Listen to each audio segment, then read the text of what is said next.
Alright, some days everything is a 5-minute, 2-day job. Just spent all day changing 2 simple skateboard bearings in an air conditioner because things didn't go to plan. Come out here to do a simple job of put this tarp over the front of the ambulance because it's going to be like 42 degrees tomorrow. To do that, I thought I'd take my antenna off. I took my antenna off, and then the assembly has unscrewed with the antenna because it all got all bound up in here. And so I thought I'll just shove my hand under here. Got my hand kind of stuck, realizing that's a problem.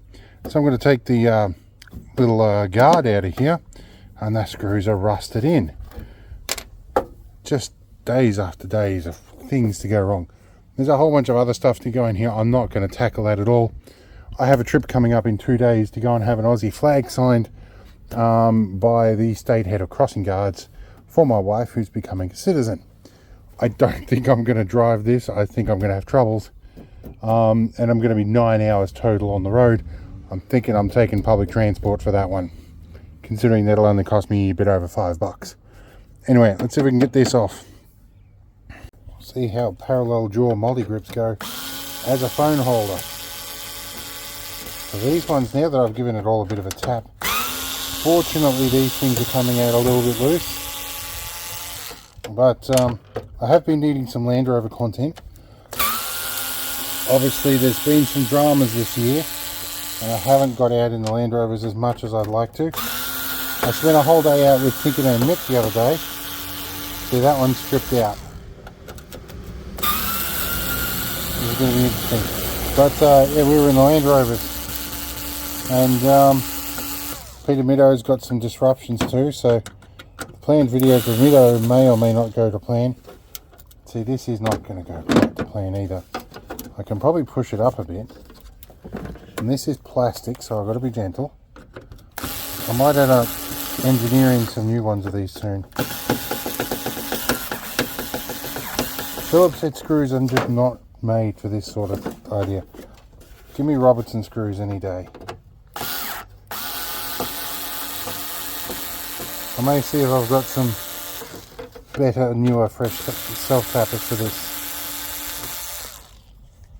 They are very long for what they needed to be. Yeah, definitely going to put some fresh ones in there. Anyway, these guys, you've got to be careful you don't stand on them, you bust them. Alright. Okay, camera angles are kind of tricky. At least I can get my hand in here now. And where has that bottom piece gone? It's flown down. There's a claw on the bottom here with a thread, and it's screwed it down the coax, which there's a bit of excess. Okay, there you are. Okay, that rubber grommet should sort of hold it there. So what we've got going here is we have the braid in here, which is the ground essentially, threaded piece of Teflon here, and that should push it into this cup, which forms the ground plane, which the claw should connect to this piece of aluminium, and thus also the rest of the body, which forms a ground plane. That is important for signal propagation. Makes a big difference actually. So we're going to put you in here. Now see if we can screw this Teflon piece back in. What I'm going to try and do, this rubber O-ring here is a bit perished. What I think's happened, this has grabbed in the bottom of the antenna and started to undo with it, which loosened everything up. This O-ring is a bit knackered. I might see what I've got in my plumbing kit. Now this is cross-threaded. Try and screw you back in. Now the coax is a bit twisted, which is not ideal.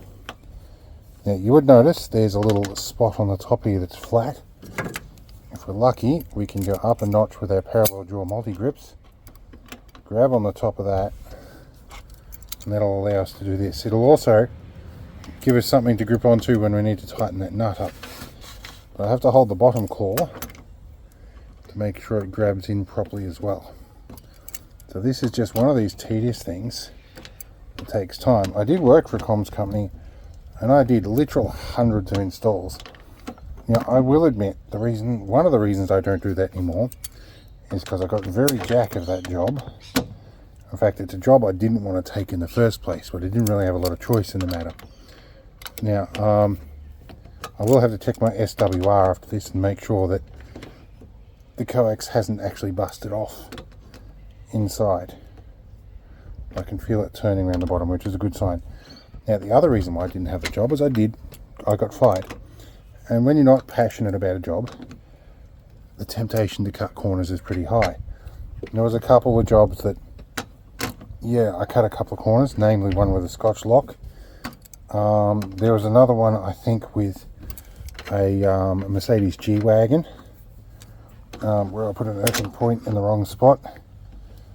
And I think there was another one, I forget what the other one was anyway, but yes, the bloke that hired me for the job, he was the employee that trained me when I first started there.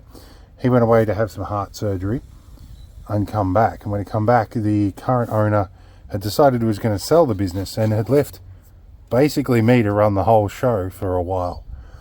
And yeah, I was doing literally everything, even stuff that I wasn't really qualified to do.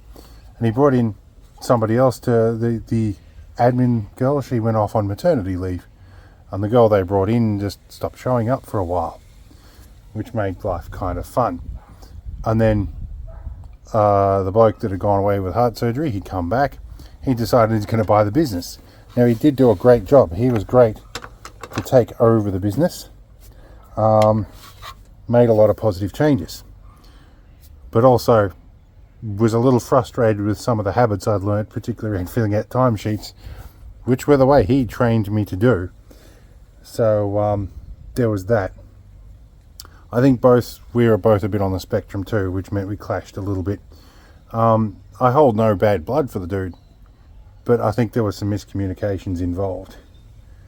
But yeah, I'm glad to not do the job anymore. It was some great opportunities, but it wasn't what I was living to do. I need to go find some plumber's grease for this though. Alright, so this little O-ring here, she's a bit knackered.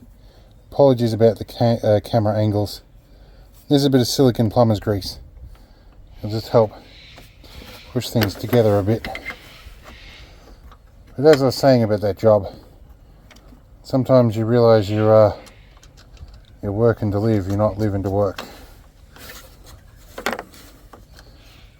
And you change your mind. I don't hold any bad blood against it. He tried to do good. And from an employer's perspective, I wasn't that interested in a long-term position with the company in the first place. So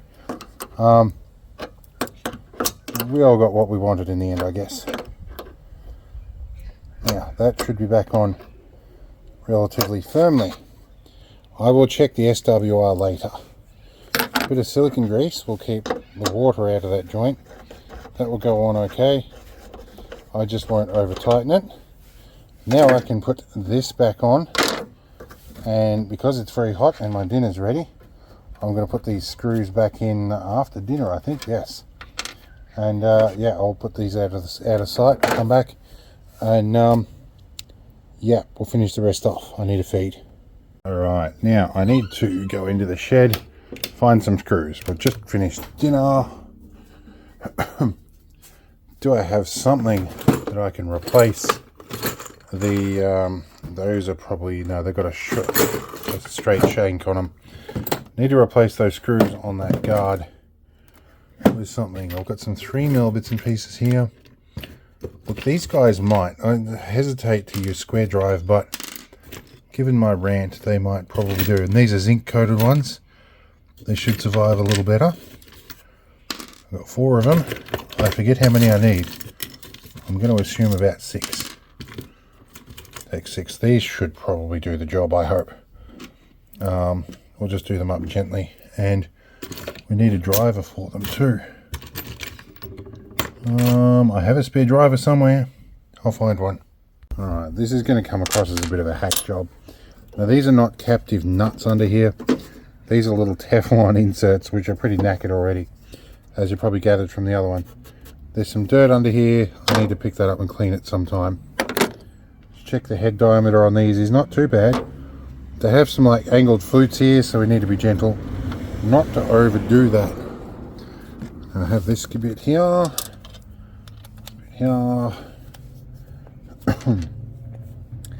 effort you go to put a tarp on. Mostly because I don't want the interior of the vehicle to self-destruct in 42 degrees sun.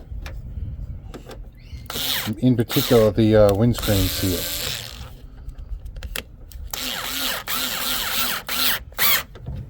Is it going in okay?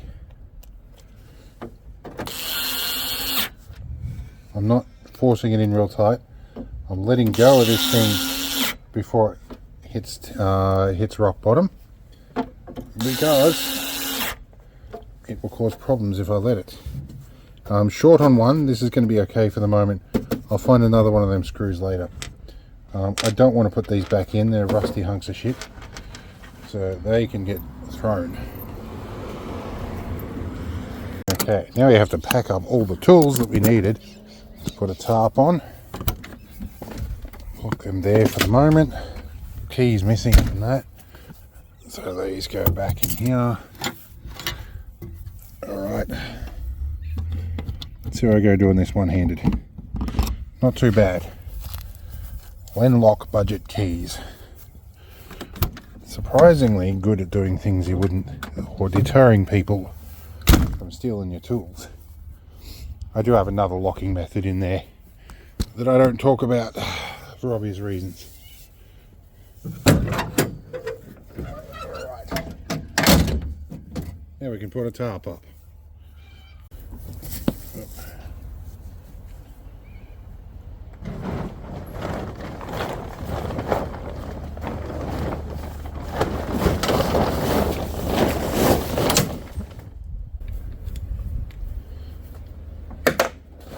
Change of angle.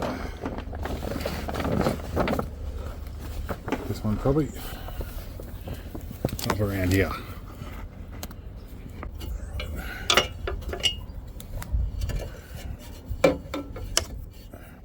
That one.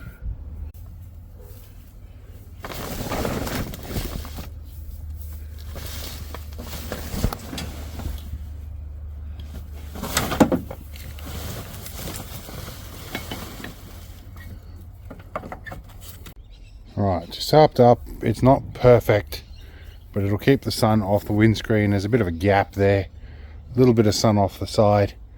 I may still need to whack a towel over that or something. It's tomorrow, but we'll be good. And I'll let the foot step down. There's a bit of airflow through. I'll wind this down a little bit more in the morning, and I'll pick my lead up. Okay, so I just checked in here when I put the cable away. My electronics bay is pretty hot right now. I think probably what's going to happen during the day tomorrow is this will probably try and dump all the excess power into a shunt and get very hot. So I think I'll disable the solar panels. I'll disconnect them. They will get excess of 100 volts when I do that. Hopefully the isolator is good for that. Anyway, I hope you enjoyed just a little tidbit of Land Rover stuff with a bit of reminiscing of the past. Doing that a little bit lately, and it's because I'm a bit tired. Anyway, we'll see you all in another one, and hopefully we'll be out and about with this in cooler weather.